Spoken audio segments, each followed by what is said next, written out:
All right, we're putting team previews on the back burner for one day for this sort of goofy, kind of fun, silly show idea. It's a top 12 for this coming season. Admittedly, very early here on July the 30th. We will, don't worry, do this again, probably numerous times between now and the start of the actual NBA campaign. But I thought it might be kind of fun to just stop doing these very dry, in-depth breakdowns of teams, while useful, and just step aside into kind of the fun and fancy-free part of doing an NBA fantasy podcast, and that is just grabbing ideas out of the sky and running with them. Welcome to Old Man Squad Fantasy Basketball. I am your host today, Dan Vespris. Old Man Squad on Twitter, at Dan Vespris. Also, that is me. Old Man Squad is where all the shows drop, and of course, where you can find all of our other shows on the Old Man Squad Sports Network.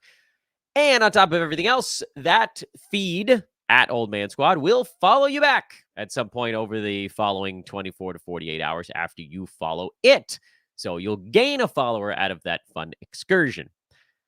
Okay, so what's the point of this before we dive into the actual names on the board? The point is, honestly, largely, right now, fun. I know. I've become known over the years as pedantic. I briefly changed my Twitter handle to @pedantic. No, that's not true. I changed the name because I get so far into the weeds and I sort of splice apart even how we refer to things. And this is kind of the opposite of that. I thought it'd be fun. But from a what can we actually take away from it standpoint, I think there's kind of an argument's sake. As in, we're going to look at 12 names, and then there's, a handful of kind of honorable mention type faces and names.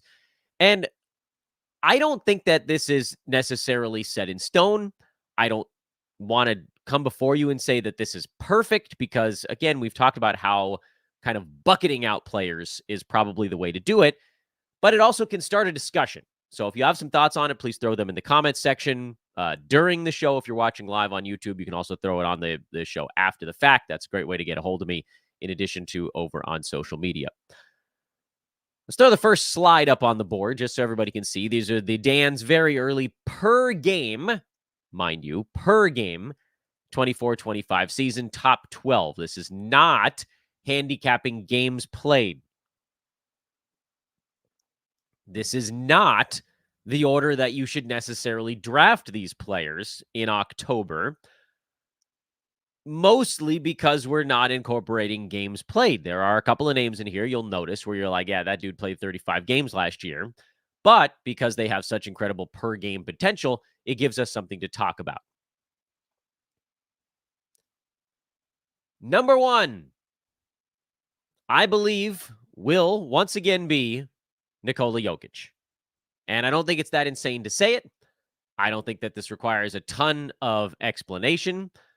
But just in case you feel like you need explanation, remember the second half of last year when Victor Wembanyama was blocking 4.5 shots per game and he became the number 2 player in fantasy basketball? You guys know who was number 1?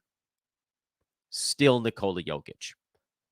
Over the final 30 games last year, Jokic averaged close to 27 points, 13 rebounds, 9 assists, 2.5 defensive stats.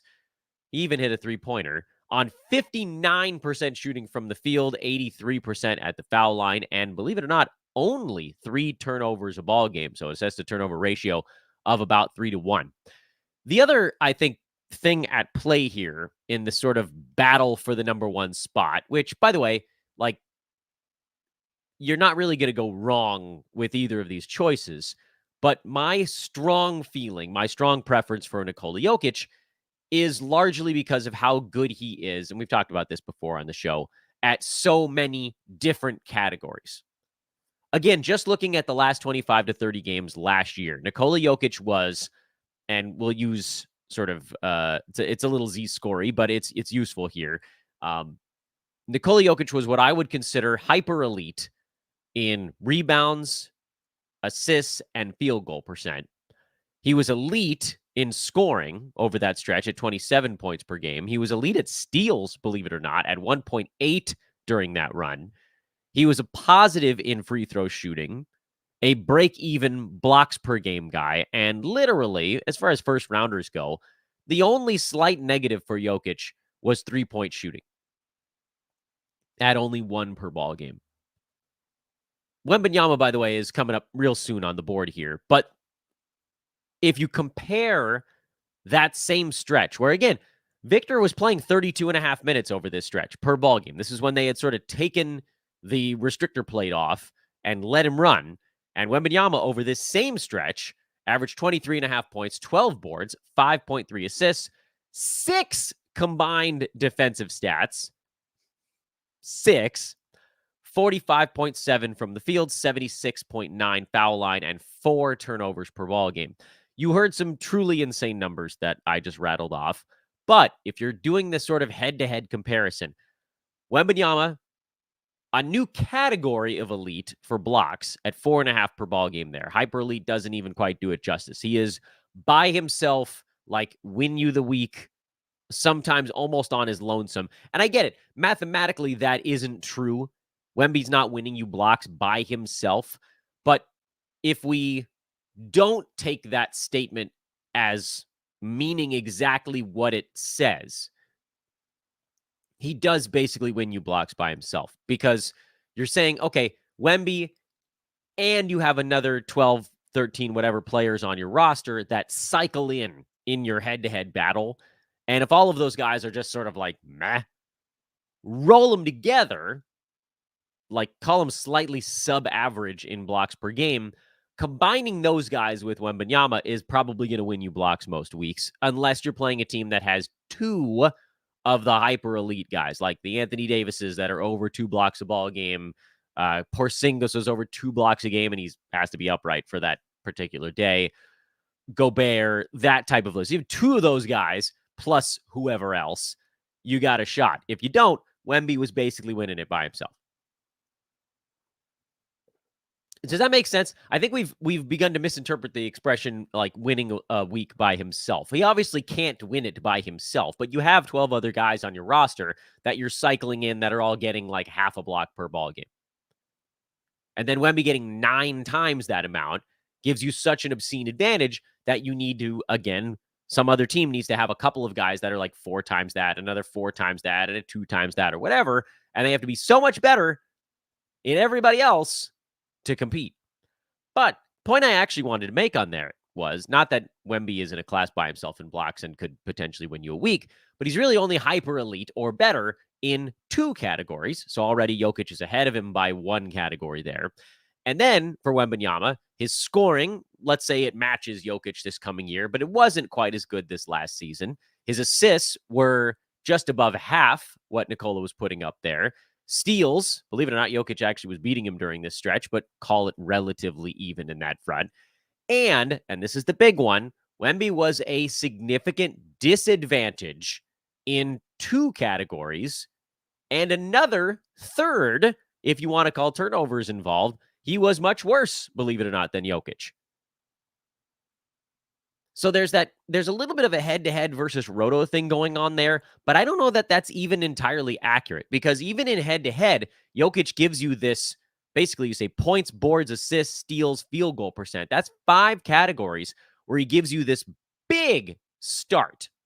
3 of them, like colossal start, 2 very good start, and then sets you up to not lose 2 or 3 other categories. He's put you in position to be very competitive or extraordinarily good in 7, up to 7 of the 9 categories, with a little, kick in the pants and free throw percent with your second round pick or something like that. Whereas for Wembanyama, who, again, by the way, is a very legitimate case to be the number 2 guy, I think, here, and we'll move on in our board in a minute, he gives you a category that he's basically winning, another one he's very good at in rebounds, and then we don't really know how good he sets you up in points. By the way, he's better than Jokic in threes. Threes, that's fine. Like, okay, great. But he's not hyper elite in those categories, not hyper elite in assists. All of these things you're looking at are going to require some sort of build back. And then to have a first-round pick who sets you behind the 8 ball in both percentages is extraordinarily unique. In fact, he is, at least looking at, again, I'm just looking at the last 25 to 30 games from last year, Victor Wembanyama, and I know this is supposed to be the Jokic part of our show, but Victor Wembanyama was the only player in the first round who was a negative impact dude in both percentages. And he is the highest ranked negative impact both percentages guy until you got all the way down. This is, again, final 25 games to DeJounte Murray at number 24. That's how hard it is to be as high as he was. But it's also the value of being as good as he was in one statistical category. Let's move on from Nikola Jokic. So I think I've made my point there. Joel Embiid is actually, in my eyes, going to be the number 2 per game guy. And look, I'm not going to try to convince you guys that you need to go out and draft Joel Embiid at number 2. Frankly, please don't. He's had one NBA season that you could classify as mostly healthy. The rest of the time, his health has been an absolute dumpster fire. So no, you're not taking him there. But again, at full health, playing 33 whatever minutes a ball game, it's hard to argue with Joel Embiid not being at the very tippy top of the board. And in fact, over the entire year last season, he was number 1. They brought in Paul George. That's going to peel a little bit off of the top from Embiid. I think Shai, who, by the way, was number 2 per game last year, he also sees a little bit of a drop-off after a crazy hot start, kind of floated him throughout the year. And that's why I have Embiid at number 2. Even if you take a little bit away from Joel, the offense is still going to run through him if he's upright for however long he's upright.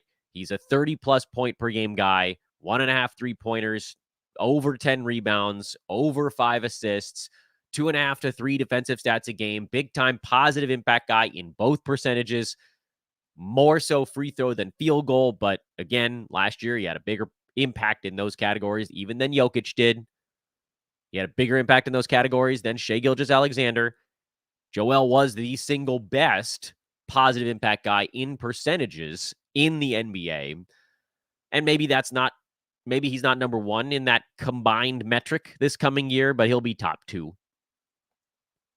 And I don't know that any of you can really argue with me that Embiid should be a top 1, 2, or 3 per game guy, but there's absolutely, I'll say it again, no reason to draft him in this spot. I will tell you later on in today's show, or maybe even right now, where I think you guys should probably be drafting Joel Embiid. And the answer is, head-to-head, probably nowhere. Roto, you probably take him mid-first round.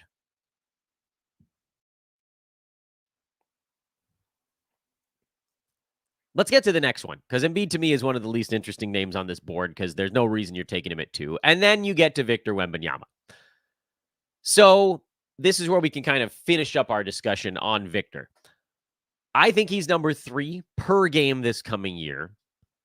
But I think there's a very reasonable, as you just saw with Joel Embiid, like, he's not going to get drafted number 2. So there's a very reasonable argument to be made for Wemby to be drafted number 1. I prefer 2 or 3, somewhere in that neck of the woods. And again, my issue on Wembanyama, which I get it, we're talking about a player who's probably going to be the number 1 player in fantasy over the next 2 or 3 years at some point. He's well on his way to being that. But right now, his value is extraordinarily tied up in one statistical category. And I know you can't just pull blocks out because they exist and it's a category, and his impact on it can't be understated. It's valuable no matter what format you're playing in. But if you were, hypothetically, not attacking blocks, Wemby slips from basically number 2, final 25 games I'm looking at last year, to number 31. That's what his value is without his strongest category. And there's really almost nobody else that sees that type of drop-off. Nikola Jokic obviously takes a big hit if you remove rebounds, which was his strongest category. You want to know what Jokic rank is if you're punting rebounds? Still number 1. Mostly because Wembanyama also falls from right behind him, as does Luka Doncic. But Jokic stays number one if you're punting rebounds. What if you punt field goal percent? Because that's one where those two guys could flip-flop. Jokic falls from number 1 to number 3.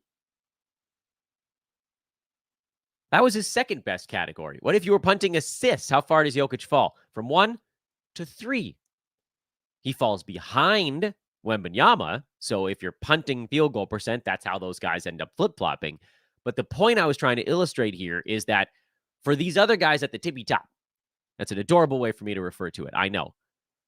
For these other guys at the top, if you remove their best statistical category, they fall like 3 spots because that's how good they are in so many other things. If you pull Wemby's best category, he falls from number 2 to number 31.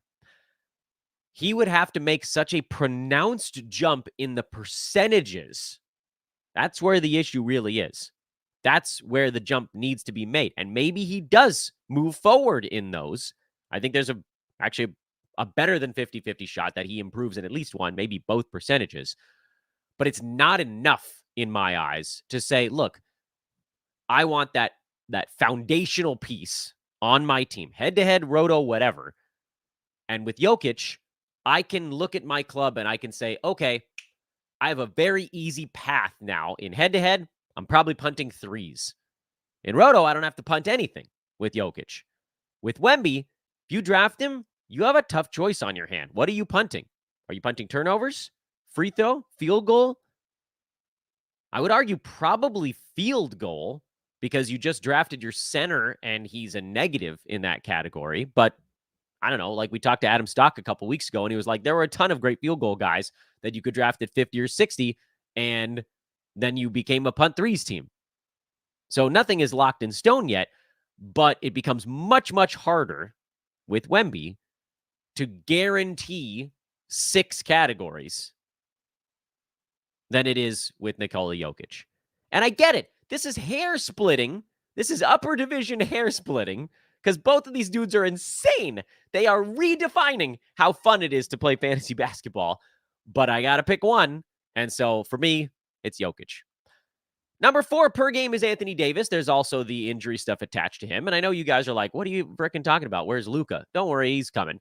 Down the stretch, as insane as Luka was, averaging 33, 10, and 10, AD beat him in 9 category leagues. A lot of that was the turnover differential. So again, if you're playing 8-cat or if you're punting turnovers, you can flip-flop those. I have no problem with that. You don't need to argue with me about it. But 9 category format, Anthony Davis, I think, ends up ranked higher than Luka Doncic this year.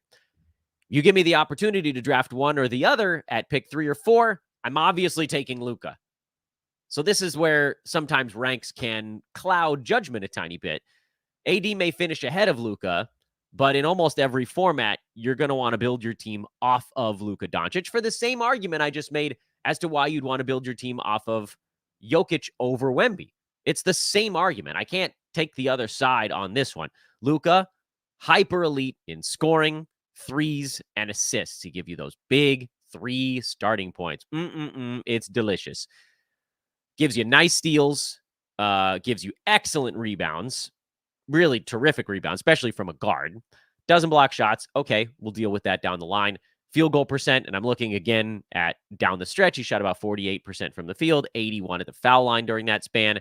You're not going to be great in either of those with Luka as your first-round pick. You're going to be a train wreck in turnovers, but again, you have that hyper elite 4 or 5 category starting point as opposed to the sort of 5, 6 that you could point on Jokic.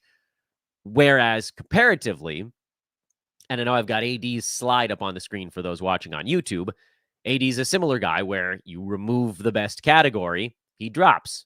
Although rebounding is his best, so he doesn't drop all that far there. It's like from early first to late first. But if you pull out blocks, Anthony Davis, again, there goes a lot of the value.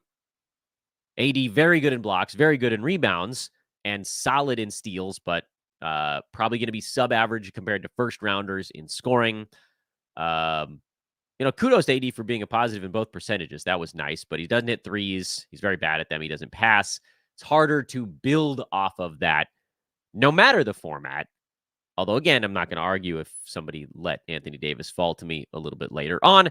Number 5 on our board, not surprisingly, we've just been talking about him, is Luka Doncic.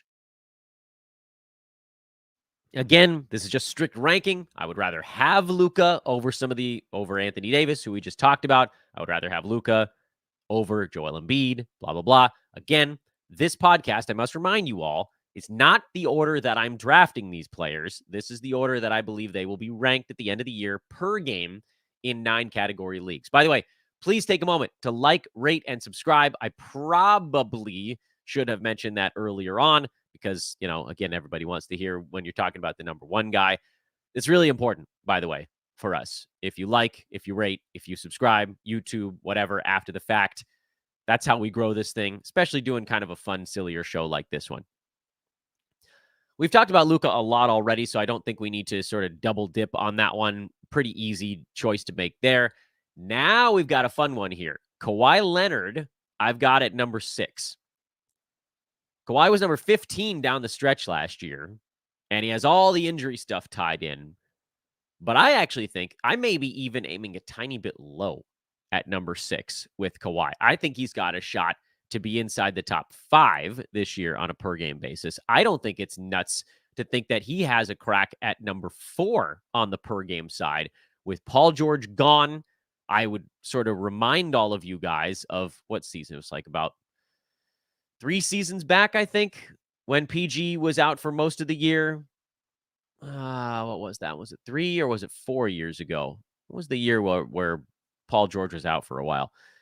I should probably have had this note nearby, but I don't. So sorry. In any event, there was a year in there where Kawhi Leonard got more like 19 shots per game. That I think is what you're looking at this year. He'll go back up from 17 and change to more like 19 and change. I know the Clippers have all these miscellaneous pieces, but their offense is going to be Harden pick and rolls and Kawhi stuff. That year, by the way, was 2019-2020 with the Clippers. Kawhi averaged 27 points per game. He only shot 47%. That's a number that is probably going to be higher now just because of who he's become. He's a near 90% foul shooter, and the volume is going to go up. I don't think it's that nuts to think of Kawhi Leonard as a top 4, top 5 per game guy this season. But you're also dealing with a dude who was, just pulled from the Olympics. The whole thing makes me very nervous. Kawhi, by the way, was 2019-2020. He was number 4 per game that year behind Harden, AD, and Dame. And that was with him shooting 4 or 5 percentage points less than he may potentially put up this year and be one of the, like a huge impact positive guy in field goal percent. Where am I going to draft Kawhi Leonard? Head-to-head is another guy you probably can't draft because you're going into the start of the season with a dude where you're like, I hope he gets to 66 ball games. Roto,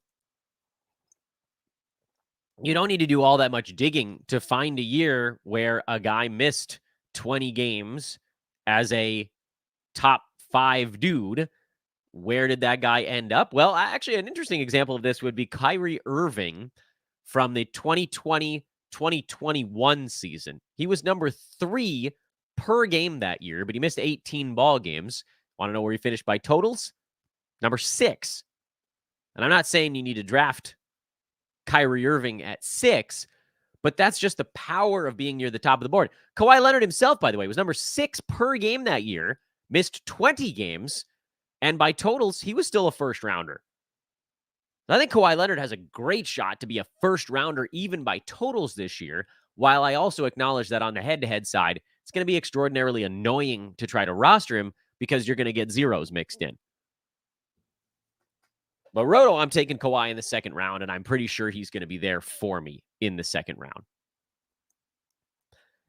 You may have been wondering, where the hell is Shai Gilgeous-Alexander? I have him at number 7 per game this season, which I realize is a pretty pronounced drop-off from where he was last year. And maybe I'm being aggressively low on Shai. What I saw down the stretch last year leads me to believe that some of the stuff he was doing early in the season might not be fully sustainable. I think the free throws continue to come down little by little as the NBA cracks down on grifting or foul baiting. And I don't know that Shai can get 2.5 steals per game long term, especially while the guys around him on his team are, at least supposedly, getting better. Now, 7 is not a knock on Shai. It still makes him a mid-first rounder. I just don't think he's a guy I'm taking in the top 3 or 4 this season, even though that's kind of the consensus. So I'm looking at more of a scoring near 30, steals maybe closer to like 1.7 instead of over 2. Maybe the field goal is just over 50 and the free throws are more like 7.5 per ball game, which still makes him great, but I don't know if that's top 5 anymore. I don't have a whole lot to add on that one. It's not like I expect him to do a ton less because of the guys around him. I just think that it's going to be incrementally less. And I think that's probably good for the Thunder for him to not have to do as much. I know Giddey's gone and Caruso's in, but like you got Hartenstein who's going to help. I would assume maybe create a couple of blowouts. That would be useful for the Thunder. You're going to see Chet do a little more. You'll see Jalen Williams do a little more. This is not like I think Shai is going to lose 2 shots per game kind of thing, but like a half a shot or a half a free throw and just little stuff here and there. And it kind of aggregates to a little bit more. I've got Kyrie Irving finishing at number 8. I don't think that's all that nuts either. He was number 9 final 25 games last season. But the issue, of course, is that he's probably going to miss 15 to 20 ball games this year. So, you're not drafting him at number 8. He is like Kawhi Leonard, like Joel Embiid. You're trying to figure out how far down the board is reasonable to draft someone like them while understanding that totals is going to be where the issue is. I think Kyrie falls a little bit this coming season. I feel like despite a very solid all-around performance last year, especially with the percentages were excellent, playing in 58 ball games leaves a sour taste in people's mouths. Same story is coming up with Donovan Mitchell here in a pick or two on this board, where, Kyrie he opened up last year, by the way, with a pre-rank of like 16, and then he jumped up to 13, and he ended up going like very early in the second round. I don't think I would take him first thing in the second round anymore. I think the missed games have become such a big issue for Kyrie that even without the sort of like off-court creation of missed games, now you've got just back to nagging injuries creating missed games for him. They also went to the finals, so this team is a little extra beat up, a little less rested than a lot of other clubs coming into next year. And so, again, I think the 60-game threshold is going to be kind of the target. And if you can draft him at like 18, that probably makes sense on the roto side. And I don't know that I could suggest taking him in head-to-head because, like, you need to have that upside. And with Kyrie, I can't possibly expect him to get to 70 ball games. Number 9 is Kevin Durant. I think he actually, I know this is a ballsy claim on my part. KD was number 11 last year on what ultimately was a pretty damn good season. 27 points, 6.6 boards, 5 assists, a steal, 1.2 blocks, 2.2 threes, 52% from the field, 86% at the free throw line. It seems nuts for me to point and say, I think Kevin Durant could do more. My big issue this last year with KD wasn't about usage. It wasn't about his role on the team because a lot of his stuff stayed almost exactly the same. My issue with Kevin Durant was that, and I don't have a great explanation for this, KD this past year couldn't shoot, at least not by KD standards. This past season in Phoenix, Kevin Durant shot 52 and 86. Those are the splits, 52.3, 85.6. I say that again, 52.3, 85.6 were the field goal and free throw splits for Kevin Durant. You guys want to know what KD has been in those two categories over like the last 6 to 10 years? Of course you do. Let's do this. Let's go back to his first year in Golden State. Basically when he started teaming up with other... Oh, that's not fair because he was with Russ in Oklahoma City. But like something switched for him and efficiency became more a part of his ball game. He shot 54, 52, 52, 54, 52, 56, and then 52. Basically what you heard is that 52 was kind of the low water mark. since 2016. And that's what he just shot with Phoenix. How about free throws since he went to Golden State? You can go back further than that because his entire career, KD's been an insane free throw shooter. Since he went to Golden State, 88, 89, 89, 88, 91, 92, 93, 86. It doesn't sound like much, but these numbers matter because he actually took basically the same number of shots in Phoenix as he was taking in Brooklyn. But he scored 2 points per game less because his field goal percent was down and his free throw percent was down. Kevin Durant, believe it or not, this past year had basically one of his worst 2-point shooting seasons since he was like 5-6 years in the league. He was perfectly solid from 3 again, but KD had issues hitting his 2s. Do I think he gets back to 56%? No, that was the sort of anomalously high season in the mix. But 52 is kind of the low mark for him. I think we can reasonably hope that that goes up to 53. It might not, but you can hope. Free throws is the one where you're like, that's wrong. How could that possibly be? This dude's been 90%, 89 for his entire career, including when he was just a young buck, when he was a supersonic. This season at the free throw line was the worst of Kevin Durant's career by 2/1000ths of a percentage point. He had an 85.4. No, sorry, this is better than that by 2/1000ths. So second worst. He had a year in OKC where he was at 85.4. But most of his career, 88 to 92. So if Kevin Durant does basically the same stuff he did last year, but just shoots better, he moves up the board, and that's why I have him a little bit higher.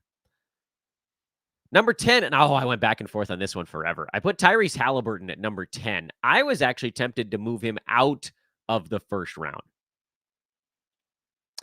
The hamstring stuff definitely played a role during the second half of the season. But I also believe that the Pascal Siakam stuff played a role the second half of the season. And now, even as I'm talking about it, I kind of want to move Haliburton a little bit farther down. Can I do this on the fly? I'm going to do it on the fly. Let's see. Let's move everybody up one slot. So let's actually keep going. I'm going to jump right past Haliburton. I'm going to the next one. It's Donovan Mitchell. Assume Donovan Mitchell is now my number 10 pick on this show. And I've slid Haliburton down a few notches.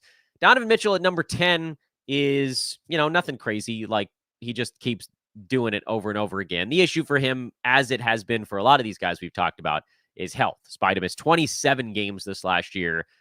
I'm not drafting him in the first round until he shows that he can make it through a season again. It's the very same dilemma as Kyrie Irving and Kawhi Leonard and Joel Embiid. You're just trying to figure out how far down the board he needs to go, where if he only plays in, say, 62 out of 82 games this season at a top 8 clip, that would still be good enough. Luckily, we can kind of look at Kyrie Irving from this year as a sort of a data point. He was number 9. He played in 58 games this year, and by totals, that put him at 27.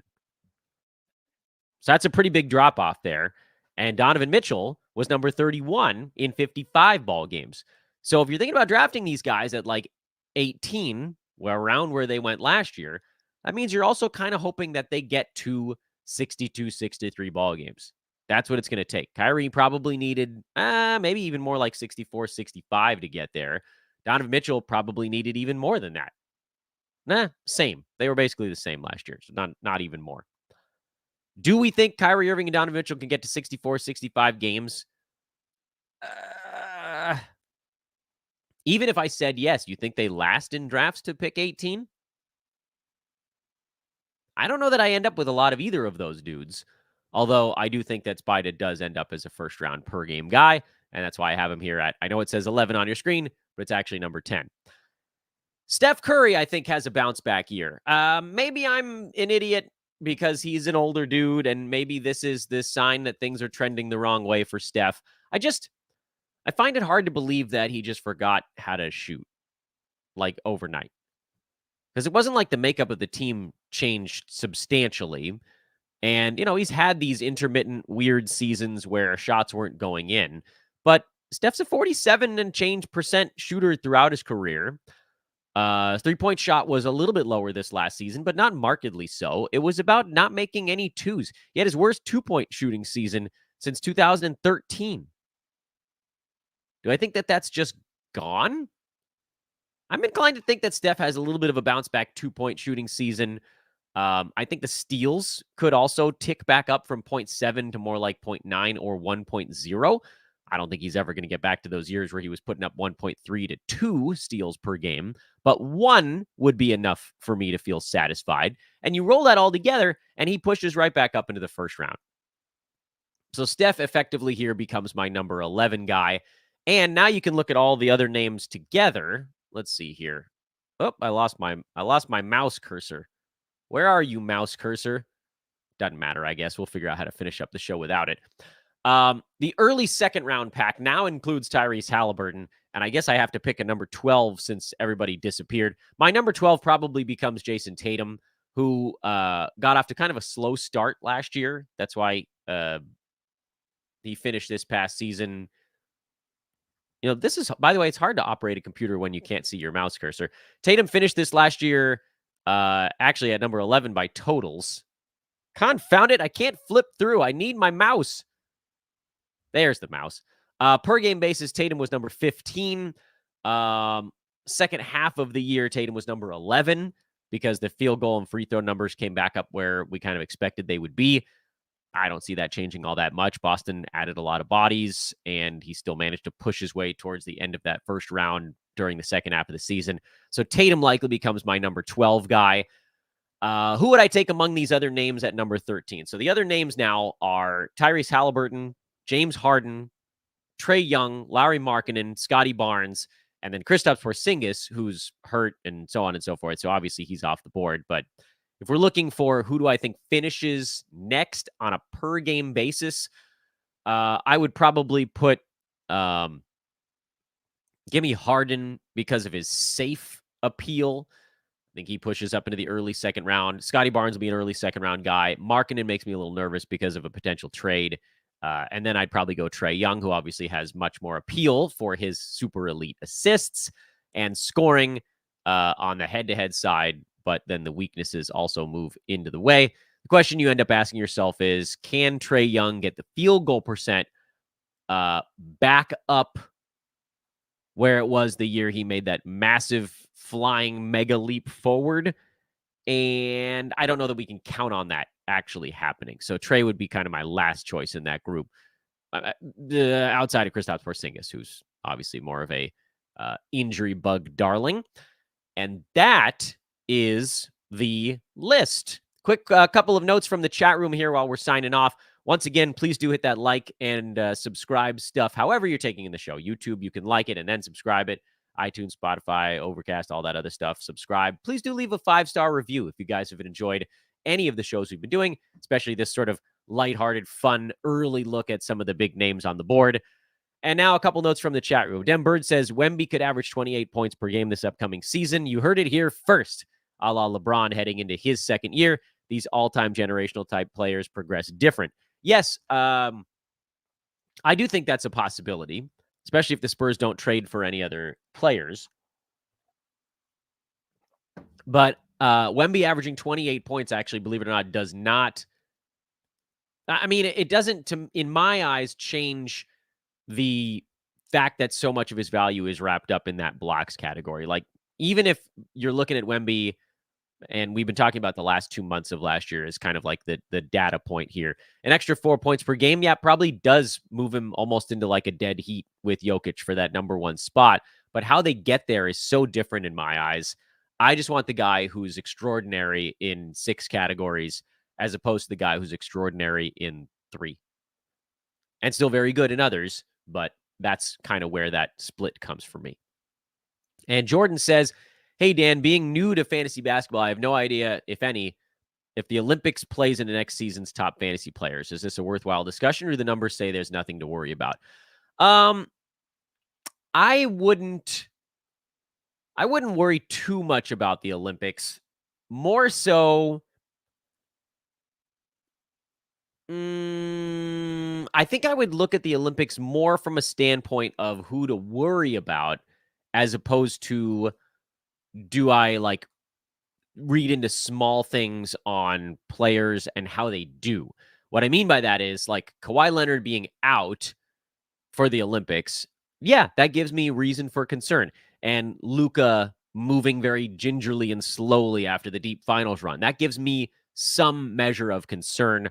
So I would bump maybe both of those guys even down the board a little bit. But then, Kevin Durant having a nagging calf injury, he's come back and he's played, or who the hell's we haven't seen that many games yet so far, or Dylan Brooks having a big Olympics. I'm not going to go draft him, if that makes sense. So don't read too much into the game-to-game stats, but maybe use it more as a starting point on player health.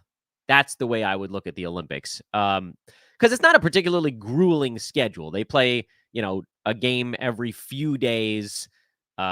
These guys, the games are only 40 minutes long instead of 48. The U.S. team in particular is so unbelievably deep that guys don't have to play more than 25 minutes a ball game. They're not going 35 minutes in these. So I wouldn't worry too much about that unless an injury actually happens in the Olympics as the thing that's going to wear these guys down. They still have plenty of time to recover from that. If they look healthy in the Olympics, I'm going to assume they're healthy coming into opening day. This is fun for them. It's exciting. They love it. I would use it again more as a who might not be healthy, who's missing the Olympics, so on and so forth. That's how I look at that. Thanks for watching, everybody. Thanks for listening, everybody. I appreciate all you guys. Tomorrow we'll go back to a double dip. We got to finish up the Southwest. I think we still have the Spurs. And oh no. Let's see. We did. Oh, geez. I think then we move into the East, right? Is it Spurs and then East? I don't know. Doesn't matter for the end of this show. Just something to look forward to, right? Like, rate, subscribe, and I'll see you all tomorrow. Follow me on Twitter, too, @Dan Vespers, @OldManSquad. So long for now, everybody.